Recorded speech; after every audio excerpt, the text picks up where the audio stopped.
देश के संविधान को आकार देने वाले अंबेडकर का जन्म 14 अप्रैल साल 1891 में वर्तमान मध्य प्रदेश में स्थित महूनगर सैन्य छावनी में हुआ था। बाबा साहेब को भारतीय संविधान का आधार स्तंभ माना जाता है। वे स्वतंत्र भारत के प्रथम कानून मंत्री और भारतीय संविधान के प्रमुख वास्तुकार थे। उन्होंने दलित बौद्ध आंदोलन को प्रेरित किया और दलितों के खिलाफ सामाजिक भेदभाव के विरुद्ध अभियान चलाया, श्रमिकों और महिलाओं के अधिकारों का समर्थन किया। आज भारत का कोई ऐसा वर्ग नहीं जो कि कर्मों से लाभान्वित नहीं हुआ हो। देखिए, दुर्भाग्यवश सभी नेताओं को किसी न किसी ने हथिया लिया है। अगर आप सरदार पटेल कहते हैं तो कांग्रेस कहेगी वे कांग्रेसी थे, आप उनकी बात क्यों कर रहे हैं? अंबेडकर कहें तो कहा जाता है वे दलित थे, आप उनकी बात क्यों कर रहे हैं? जिन भी लोगों ने इस देश के लिए काम किया है,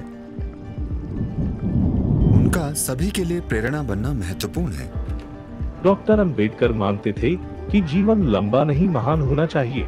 आइए जानते हैं बाबा साहेब बी.आर. अंबेडकर के बारे में कुछ रोचक तथ्य। भीमराव अंबेडकर अपने माता पिता की 14वीं और आखिरी संतान थे। भीमराव अंबेडकर के पूर्वज लंबे समय से ब्रिटिश ईस्ट इंडिया कंपनी की सेना में कार्यरत रहे थे और उनके पिता रामजी सतपाल भारतीय सेना की महू छावनी में सूबेदार थे। बचपन से ही डॉक्टर अंबेडकर को जातिगत भेदभाव का क्रूर अनुभव हुआ। तुम अछूत हो, तुम्हारे साथ खाना नहीं खाएंगे।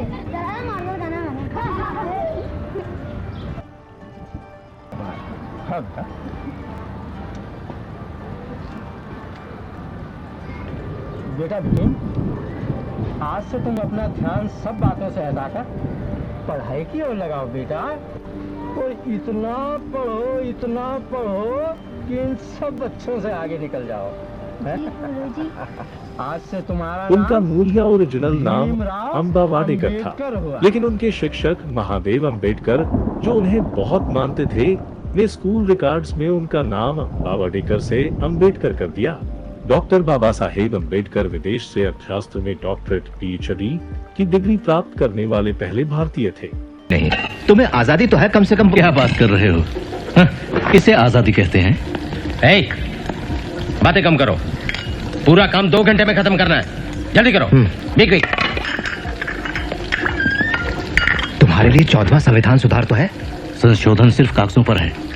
तुम तो हिंदुस्तानी होते हुए भी कोलंबिया यूनिवर्सिटी में पढ़ सकते हो, लेकिन मैं अमेरिकन होते हुए भी वहां नहीं पढ़। लंदन स्कूल ऑफ इकोनॉमिक्स में बाबा साहेब ने सिर्फ 2 साल 3 महीने में ही 8 साल की पढ़ाई पूरी की। इसके लिए उन्होंने रोजाना 21 घंटे पढ़ाई की। बाबा साहेब मुंबई के गवर्नमेंट लॉ कॉलेज में 2 साल तक प्रिंसिपल पद पर कार्यरत रहे। डॉक्टर अंबेडकर ही एकमात्र भारतीय है जिनकी चित्र लंदन संग्रहालय में कार्ल मार्क्स के साथ लगी हुई है। 1920 में मूकनायक न्यूज़पेपर की स्थापना की। मूकनायक अर्थात बेजुबानों का लीडर। इस पत्रिका के द्वारा डॉक्टर अंबेडकर ने समाज के पिछड़े वर्गों का नेतृत्व किया। Doctor B R. अंबेडकर भारतीय संविधान की धारा 370, जो जम्मू और कश्मीर को विशेष दर्जा देता है, के खिलाफ थे। मैं तो यहाँ तक कहूँगा कि मैं खुद भी ऐसे ही एक वर्ग का नेता हूँ, लेकिन महोदय, इसके बावजूद मुझे पूरा विश्वास है कि दुनिया की कोई भी ताकत, कोई भी शक्ति इस देश को एक होने से नहीं रोक सकती। हालांकि मुस्लिम लीग इस बात पर जोर दे रही है कि हिंदुस्तान का बंटवारा कर दिया जाना चाहिए, लेकिन एक दिन उनको ये बात जरूर समझ में आएगी कि हिंदुस्तान का बंटवारा उनके हित में नहीं, बल्कि अखंड भारत उनके लिए ज्यादा बेहतर होगा। इंडियन फ्लैग में अशोक चक्र को जगह देने का श्रेय भी डॉक्टर अंबेडकर को जाता है। उन्हीं की वजह से फैक्ट्रियों में कम से कम 12 से 14 घंटे काम करने का नियम बदलकर सिर्फ 8 घंटे कर दिया गया था। वो बाबा साहेब ही थे जिन्होंने महिला तथा श्रमिकों के हित में महिला श्रम के लिए मातृत्व लाभ, महिला श्रम कल्याण निधि और श्रम संरक्षण अधिनियम जैसे कानून बनाए। भीमराव अंबेडकर के पास कुल 32 डिग्री थी। वो विदेश जाकर अर्थशास्त्र में PhD करने वाले पहले भारतीय थे। नोबेल प्राइज जीतने वाले अमर्त्य सेन अर्थशास्त्र में इन्हें अपना पिता मानते थे। बाबा साहेब को किताबें पढ़ने का बड़ा शौक था।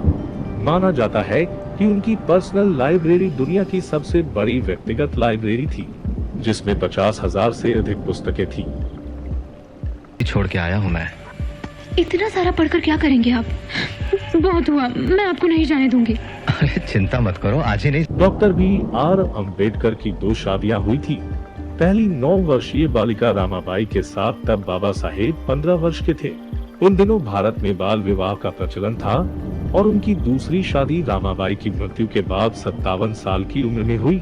दुनिया में हर जगह बुद्ध की बंद आंखों वाली मूर्तियां और पेंटिंग दिखाई देती हैं, लेकिन बाबा साहेब जो एक अच्छे चित्रकार भी थे, उन्होंने बुद्ध की पहली पेंटिंग बनाई जिसमें बुद्ध की आंखें खुली हुई थी। डॉक्टर बाबा साहेब अंबेडकर ने 3 महापुरुषों भगवान बुद्ध, संत कबीर और महात्मा फुले को अपना प्रशिक्षक माना था। 1954 में काठमांडू, नेपाल में आयोजित विश्व बौद्ध परिषद में बौद्ध भिक्षुओं ने डॉक्टर बाबा साहेब अंबेडकर को बौद्ध धर्म का सर्वोच्च पद बोधिसत्व दिया था। अंबेडकर के नेतृत्व में बना भारत का संविधान दुनिया का सबसे बड़ा संविधान है। 1990 में मरणोपरांत डॉक्टर अंबेडकर को सम्मान देते हुए भारत रत्न से सम्मानित किया गया, जो देश का सर्वोच्च नागरिक पुरस्कार है। अगर डॉक्टर अंबेडकर के बारे में आप भी कुछ अन्य रोचक तथ्य जानते हैं तो नीचे कमेंट बॉक्स में जरूर बताइए। ऐसे ही प्रेरणादायक वक्तव्यों के लिए चैनल को सब्सक्राइब करें और बेल का आइकॉन जरूर दबाएं।